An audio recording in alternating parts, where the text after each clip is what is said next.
주님이 이 땅에 오심으로 새로운 시대가 열렸습니다. 이 새로운 시대는 주님께서 친히 우리 안에 살아 계심으로, 또 성령으로 우리 안에 임재하심으로 길과 진리요 생명의 그 역사가 우리 안에서 이루어지는 것입니다. 의를 다 이루심으로 말미암아 이제는 의가 성취된 시대에 우리가 살고 있고, 그 의를 누구나 믿기만 하면 적용을 받는 그러한 은혜의 시대에 살고 있습니다.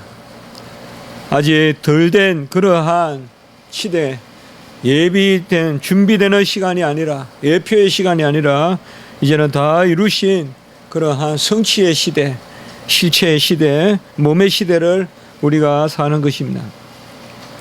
주님은 의를 다 이루심으로 성령의 임재로 우리 안에 들어와 계시고, 또 그분이 진리심으로 진리의 역사가 우리 안에 일어납니다. 그래서 예레미야 31장에 기록된 대로 새 언약을 우리의 마음에 이제 새겨주시는 그 일이 예수님이 우리 안에 들어오심으로, 진리의 말씀으로 역사하심으로 다 성취된 것입니다.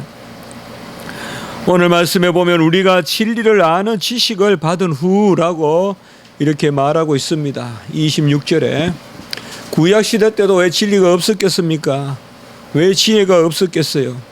그러나 특별히 여기에서 우리가 진리를 아는 지식을 받았다라고 이야기하는 것은 크게 두 가지로 한번 생각해 볼 수 있을 것 같아요. 첫째로 구속사적으로 오순절 성령의 강림이 있었다. 오순절 그 성령 강림 사건으로 진리의 영이 이제 임하였고, 그 영이 이방의 빛으로 진리로 그렇게 임하였다. 그래서 우리가 이러한 진리의 성령의 임재의 시대에 살고 있다.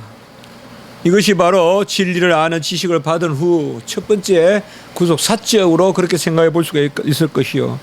구원론적으로는 바로 개인이 구원을 받아서 진리의 영을 받아서 믿음으로, 그 믿음이 이미 여호와를 아는 지식을 담고 있으므로 그러한 진리를 받은 후라고 이렇게 말하고 있습니다. 그래서 우리가 진리를 아는 지식을 받았다. 구약시대 때는 이런 말하기가 불가능하다 이 말이에요. 그러니까 우리는 항상 왜 구약과 신약을 함께 읽느냐, 얼마나 큰 은혜를 우리에게 주셨는가, 그것을 알 수가 있습니다. 어떤 문자로 외계적으로 읽는 것이 아니라 우리 안에 역사하고, 물론 성경 말씀은 우리가 깊이 상고하지만은 이제 그 말씀을 읽을 때 우리 안에 영의 역사로 그 말씀이 살아서 운동력을 갖는 것이죠. 그래서 보혜사 성령의 임재가 오순절 성령 강림 사건으로 있어서 이제는 누구라도 믿기만 하면 이방인에게도 그 성령의 역사가 일어나는, 성령 세례의 역사가 일어나는, 사도행전에 많이 나오지만, 그리고 개인적으로 구원을 받은 자가 짐짓죄를 범한 적, 짐짓이라는 말은 고의로라는 그러한 말씀입니다. 고의로 죄를 범한 적, 다시 속지 않은 제사가 없고, 바로 이어지는 말씀에 보면 그러한 성령을 받고 새 시대에 살면서 성령을 받은 자가 다시 고의로 죄를 범하면 속지 않은 제사가 어디 있겠냐, 이제는 더 이상 속할 제사가 어디 있겠냐. 그리고 두 번째는 무서운 마음으로 심판을 기다리고, 27절에 보면 아주 두려워 떨고 심판을 기다리고, 셋째는 맹렬한 불만이 이제 기다리고 있다. 이렇게 어떻게 보면 참 무서운 말씀을, 이때가 히브리서는 이런 논조는 아니었는데 갑자기 이제 강하게 이렇게 톤이 높아지고 있습니다.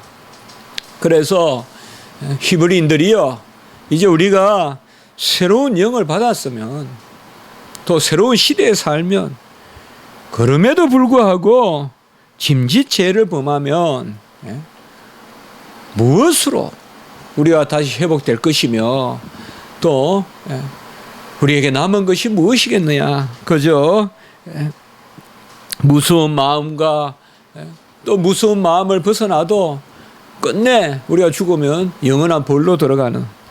그러면 우리가 당장 문제를 제기해 볼 수 있는 것이 짐짓죄를 범한다는 게 뭐냐.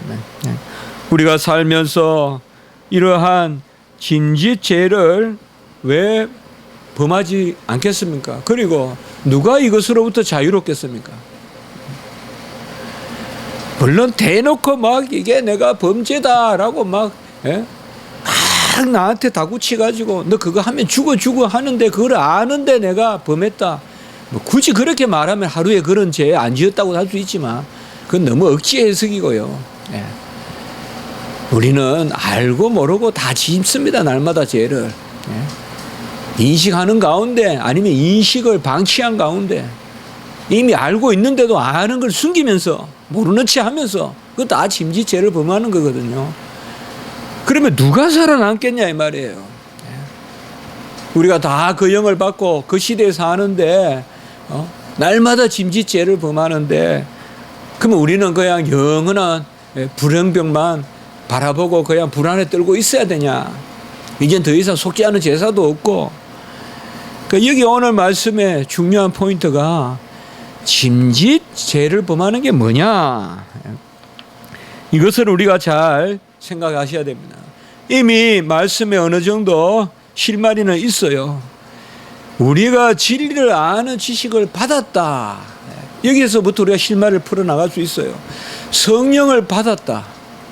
진리의 영을 받았다. 주 예수가 내 안에 거하신다. 그것을 넘어서서 부정하면서 죄를 범하는 것. 이게 짐짓죄를 범하는 것이라고 볼 수가 있고요. 이것은 오늘 좀 더 구체적으로 우리가 자주 나누죠. 히브리서는 아주 절묘하고 아주 시야 같고 아주 정교한 말씀이다. 29절에 보면 짐짓죄를 범하는 것이 뭔가를 우리가 좀 알 수가 있어요. 하나님의 아들을 짓밟거나 두 번째 하나님의 아들을 짓밟고 거룩하게 한 언약의 피를 부정하는 것. 이게 짐짓죄를 범하는 것이라고 1차적으로 볼 수가 있어요. 29절에 하나님의 아들을 짓밟고 자기를 거룩하게 한 언약의 피를 부정한 것으로 여기고 그리고 두 번째 은혜의 성령을 욕되게 하는 자.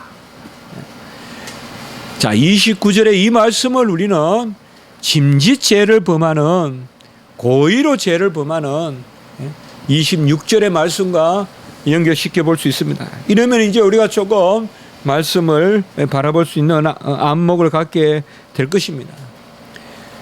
짐짓죄를 범한다는 것은 뭐냐?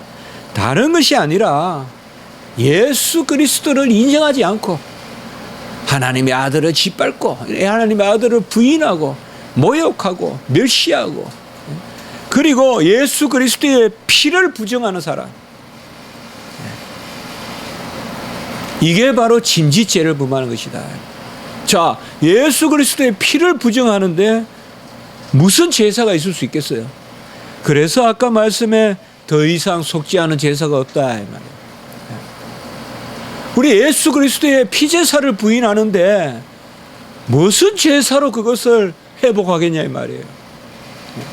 모든 걸 다 부인해도 예수 그리스도의 피제사를 인정하면 회복될 수 있는 기회가 있지만은 예수 그리스도의 다 이루신 피제사를 부인하면 무엇으로 우리가 회복되겠냐 이 말이에요. 그래서 짐짓죄를 짓는 것은 좀 더 여기에서는 신앙의 본질적인 문제를 이야기하고 있는 거예요. 달리 말하면 안 믿는 걸 이야기하는 거예요. 예수 그리스도를 본질적으로 믿지 않고 예수 그리스도의 사역을 부정하고 그의 십자가의 피를 부정하고 그리고 성령을 욕되게 한다. 우리가 성령 해방죄라고도 볼 수 있겠죠. 성령을 욕되게 한다.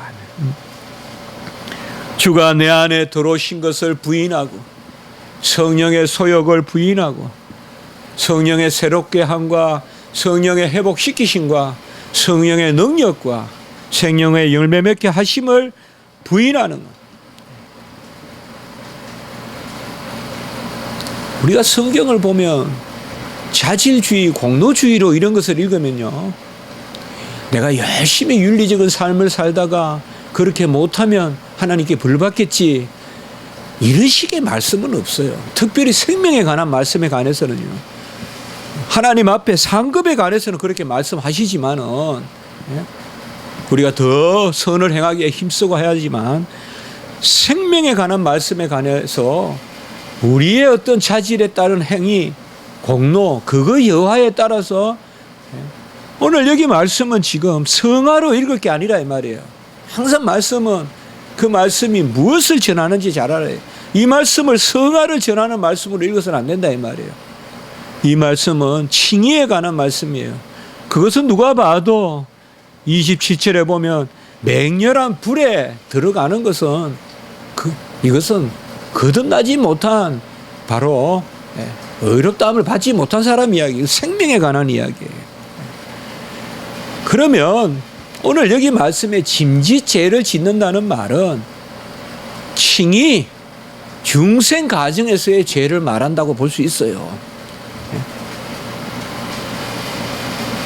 한마디로 우리가 거룩해지는 일상의 삶 가운데 좀 부족하더라도 그것은 다시 예수 그리스도의 피제사로 우리가 회복될 수 있지만, 예수 그리스도의 공로로 온전케 하심으로 회복될 수 있지만, 예수 자체를 부정하고 예수님이 행하신 일을 부정하고 또 예수님이 이 땅에 오셔서 다 이루시고 하늘 보좌 우편에서 우리에게 보혜사 성령을 부어주시고 그 영으로 오시는 것을 부인하는 자에게 무엇이 있겠느냐? 세 가지다 이 말이에요. 더 이상 속지 않은 제사가 없고 이제는 무수하는 영의 역사로 그저 무수하는 마음만 있고 불심판을 기다리는 것밖에 없다라는 그 말씀입니다. 우리가 자주 하나님의 말씀을 잘 믿는다 하는데 너무 하나님의 말씀을 하나님이 금하신 이상으로 이야기하는 것과 그것도 우리가 온전치 않습니다. 동산중화의 모든 실과는 먹지 말라 했잖아요.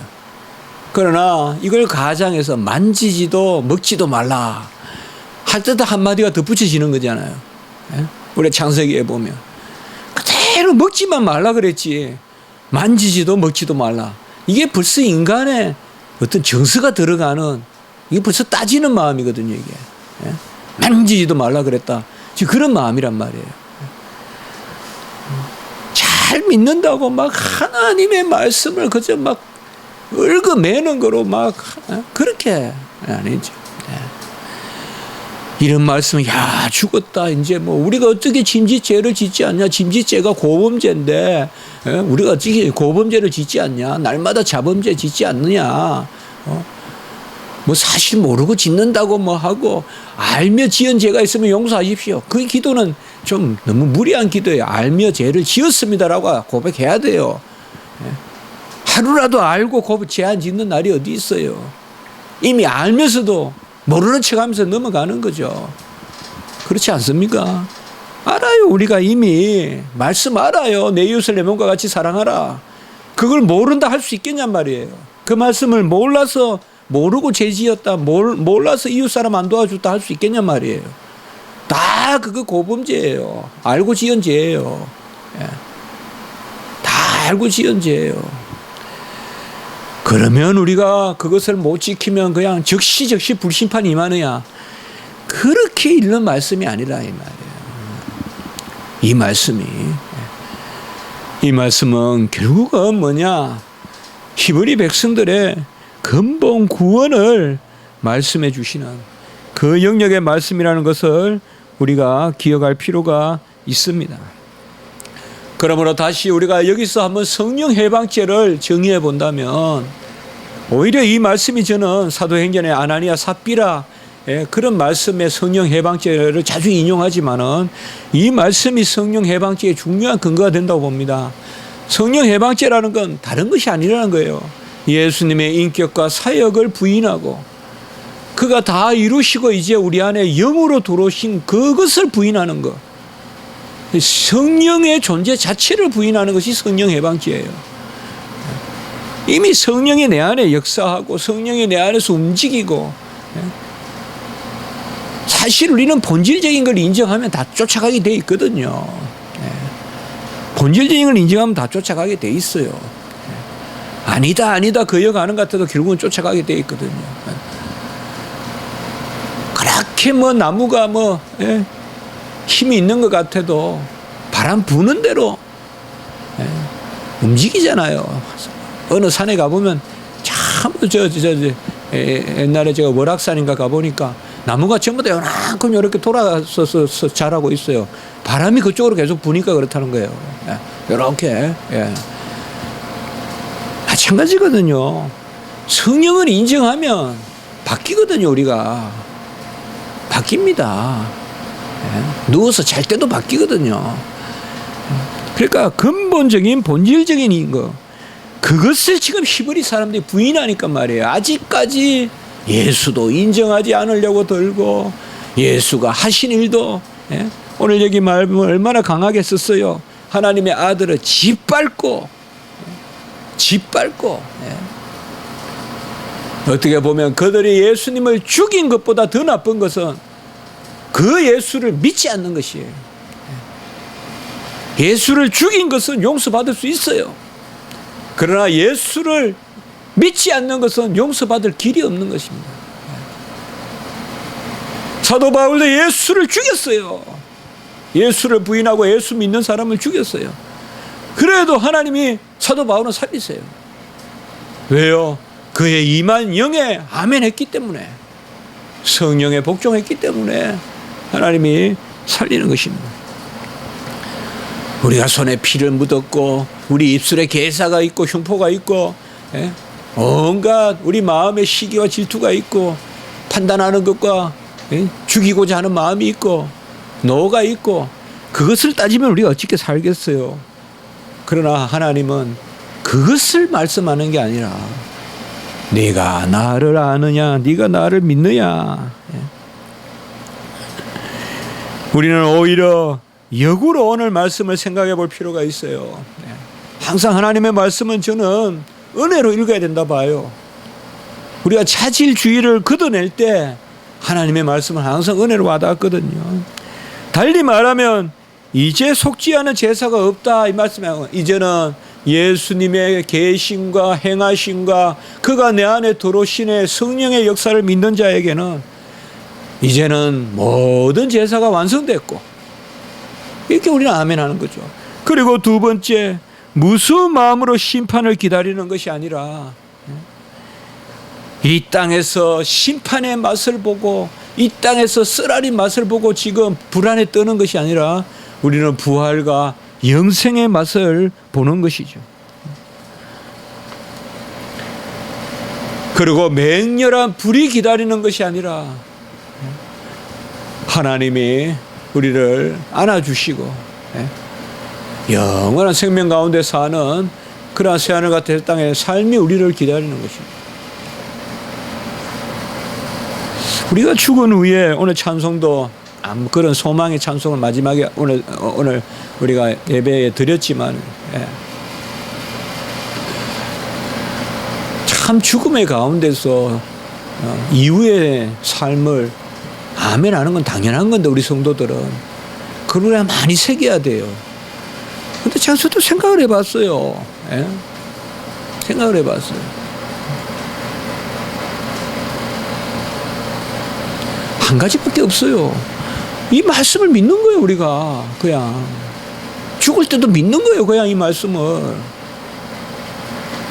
그러면 돼요. 그냥 한 번 죽는 것은 정한 것이요, 그 다음에 영원한 생명이 있고, 예수 그리스도께서 내 안에 들어오셨고, 나는 부활할 것이고 그와 함께 죽었으니까 그와 함께 살 것이고, 뭐 그거면 된 거예요. 제가 그걸 생각해 봤어요. 그 말씀을 아멘하면 소망이 넘칠 거고 우리가 죽음을 기다릴 수 있을 것 같고, 예? 뭐 다른 어떤 논리적 구조, 뭐 어떻게 해서 뭐 죽음을 해석하느냐 그런 게 아니라는 거죠. 예? 하나님의 말씀을 그러니까 믿는 거죠. 뭐 그렇게 거창한 일이 아니에요. 뭐 죽음 준비하고 할 필요도 없어요. 하나님의 말씀 믿으면 돼요, 그냥. 이걸 믿지 않는 사람들, 달리 말하면 부활을 믿지 않는 사람은 부활이 없는 거예요. 은혜로운 의로운 심판을 믿지 않는 사람들은 불심판에 당하는 거예요. 말씀을 믿느냐 못 믿느냐. 이미 예수 그리스도께서 모든 것을 다 이루셨다는 그 주님의 피제사를 믿는 사람은 그 은혜가 역사하는 거예요. 그 안에서. 그거 안 믿는 사람은 방법이 없어요. 지금 그 말씀을 지금 우리에게 전해 주시는 것입니다. 마지막 부분에 보면 바로 원수 갚는 것이 내게 있으니 내가 갚으리라. 우리가 구약에 나오는 신명기에 나오는 말씀인데요. 그리고 31절에 보면 살아계신 하나님의 손에 빠져 들어가는 것이 무술진저라고 이렇게 말씀하고 있습니다. 여기도 우리가 원수 갚는다라고 이렇게 이야기하니까 어떤 행위에 대한 보응 이런 선에서만 우리가 바라볼 것이 아닙니다. 어쨌든 지금 히브리서 10장 이 막바지는 상당히 급박하게 가는데요. 그게 11장을 준비하는 거예요. 지금 11장이 뭐예요? 지금 오직 믿음이에요. 오직 그리스도를 믿음, 그것을 준비하는 거예요. 지금 모든 판단이 살아계신 하나님의 손에 있다. 우리 31절 한번 같이 읽어봅시다. 믿음의 마음으로 시작. 살아계신 하나님의 손에 빠져 들어가는 것이 무서울진저. 무서운 것은 사자의 입이 아닙니다. 온갖 축창을 꼽아놓고 빠지기만 하면 배가 찔려서 창자가 나오는 그러한 함정도 아닙니다. 그러한 덫도 아닙니다. 정말 우리가 두려워해야 될 것은 살아계신 하나님의 손에 빠져 들어가는 것이 무서울진저.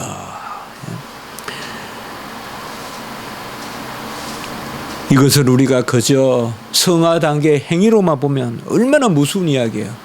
그러나 이것은 이미 우리는 하나 계신 하나님의 손이 은혜의 손으로 우리에게 역사하기 때문에 그 은혜의 손으로 아들을 보내시고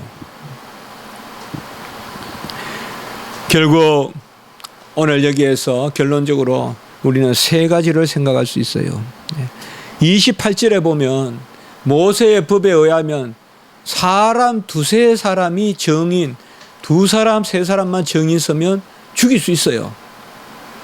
한 사람 정인으로 안 돼요. 우리나라 형법에도 이런 게 있어요. 자백만 가지고는 증거 능력이 없다거나. 그 여기에 보면 28절에 보면 사람 죽이는 것이 두세 사람이면 되는데 이 말이에요 지금. 그러면 살리는 증인은 누구냐 이 말이에요. 자, 이게 오늘 말씀에 숨어있는 중요한 교리적인 의미입니다. 세 분이다 이 말이에요. 한 분이지만 셋이 우리의 증인이라는 거예요. 여러분 요한복음 기억하십니까? 주님은 증인이 필요 없으니 스스로 자신에 대하여 증인하시며 하늘에 계신 아버지가 증인하시며 증언하시며, 그러니까 예수님이 하시는 일은 모든 것이 이미 다 증인된 거예요. 다 증언된 거예요. 하늘의 아버지가 증인이시기 때문에 오늘 그 말씀하고 오늘 이 말씀이 상당히 유사해요.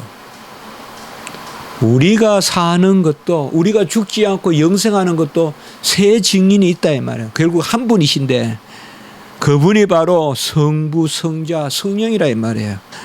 31절에 살아계신 하나님의 손은 성부라고 볼 수 있을 것이요. 그리고 29절에 하나님의 아들은 성자요.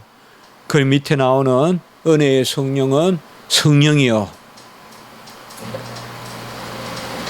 이래서 28절과 우리가 정확하게 비교가 되는 거예요. 그러니까 저는 여기에서 이 본문의 말씀이 키가 있다고 봐요. 그래서 본문은 살리는 말씀인 거예요. 두세 사람만 있어도 구약에는 죽였다면 하물며 하나님이 증인이신데, 성부, 성자, 성령 삼위 하나님이 증인이신데 너희들을 살리지 않겠느냐 이 말이에요. 우리의 생명은 정확하게 보증이 되어 있다 이 말이에요. 우리가 금요일 날 보증에 대해서 말했잖아요. 언약의 보증에 대해서. 우리의 생명은 성부 하나님이 보증하시고 성자 하나님이 다 이루심으로, 그리고 성령 하나님이 우리 안에 역사하심으로, 굳이 우리에게 증인이 필요하다 그러면 우리는 이미 증인이 넘친다고 이야기해야 돼요. 우리는 너 구원의 증인이 누구냐 물으면 성부, 성자, 성령 하나님이 증인이므로 충분하다라고 이야기해야 돼요. 우리는 구약 때 그깟 인간 두세 사람이 증인 세워도 한 생명을 죽이고 살리는데, 성부, 성자, 성령이 내 구원의 증인인데 내가 무엇을 의심하겠느냐. 그게 오늘 말씀에 아주 중요한 숨어있는 그런 뜻이 되겠습니다. 하나님은 우리에게 항상 은혜로운 말씀으로 생명을 살리는 말씀이에요. 우리가 아직 모르기 때문에, 아직 세상의 인본주의, 윤리주의, 세상의 대가주의, 등가주의에 너무 물들어 있기 때문에 성경 말씀을 힘들게 읽는 것이지, 하나님의 은혜가 충만하면 모든 말씀은 다 은혜예요. 한 말씀도 기쁨이 없는 게 없어요. 오늘 말씀을 우리가 지금 히브리서에도 저번에 우리 나왔잖아요. 한번 은혜의 빛을 비추고, 그것도 그렇게 해석하면 안 된다 그랬죠. 그것도 율법주의로 해석하면 안 된다 그랬죠. 오늘 말씀도 마찬가지예요. 오늘 말씀을 통하여 우리는 오히려 야, 짐짓 죄를 지었으니까 내가 죽었다, 그 구약 수준의 신앙에서 이제 벗어나서 성부, 성자, 성령 하나님이 내 증인이심으로 내가 좀 부족해도 이미 아들이 다 이루셨기 때문에 그 의로 나를 회복시키신다. 이 성자의 인격과 성자 자신과 성자의 행하심과 아까 피를 흘리심과 그리고 성령의 임재를 믿기만 하면 우리가 다 구원에 이르고, 그러한 복된 말씀, 그것을 우리에게 전하는 것이요, 1차적으로 히브리인들에게 오늘 히브리서는 그렇게 전하고 있는 것입니다. 힘을 내시고 담력을 가지시고 하나님 앞에 두려워하지 마시고, 하나님이 나를 자녀 삼으셨으므로 좀 부족해도 부족한 그게 문제가 아니라 부족한 것을 다시 회복시키는 하나님을 믿지 않는 게 문제란 말이에요. 어떻게 보면 내 일상의 죄가 문제라기보다 그것으로 절망하고 하나님이 살아계시냐 의심하고, 그게 문제란 말이에요.